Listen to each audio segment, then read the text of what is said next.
You know, it was in 1963, and Daddy and Mother were up here looking for land. I don't think he thought about buying a farm. I came over from school, we walked the land. Daddy loved land. He just loved it, and he loved this property. And we came up on occasion and stayed in the old house that I think was where the dining hall is. When I was in high school and first in college, my daddy sat me down and said, "This will be yours one day." I said, "Wow, that's cool." Forgot it. And I think that was part of God's planning. Okay, we're going to send this girl out to Colorado. She's going to learn about Young Life, and she's going to be on the camp, see how we reach kids and change their lives. They'd learn to have personal relationship with Jesus Christ. God was right out there at the forefront, of course.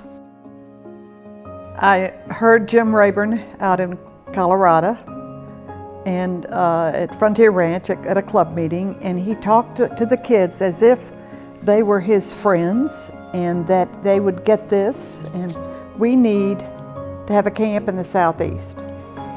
And so I want you to go home.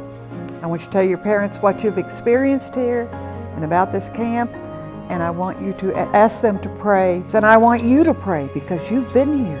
You've experienced it. You know how it changes lives. I came home, it was clear to me that my life was changed. I told Mother and Daddy that, and they kind of sat there and they said, "Well, that's really nice." And we didn't, I just said, "Pray." And then life went on. I went back to college. We didn't really talk about it much. I came home one summer and Daddy said, "Come out on the porch. I want to talk to you about something." He said, "How would you feel if we made the farm available to Young Life?" Wow, that's super. I mean, really. So we started making phone calls, and then they called Bill Starr, and then Bill Starr called Daddy, and then Daddy said, "You need to talk to Bill." And so I did. I mean, I'm talking to the head of all this, and I got to take several of them in a Jeep. We had a great time. It was clear. It was magical. But the magical part was my life had changed. And I can't believe what's happened here. And the most important thing is what happened to my parents. What Young Life gave to my parents was amazing. So you think that my parents gave something to Young Life? That's a tiny little piece. The big piece is what you did for my parents and what you gave them up until the day practically that particularly my daddy died. And I sat by his bed and we talked about Young Life. I suppose in the end I have realized that we have choices to make.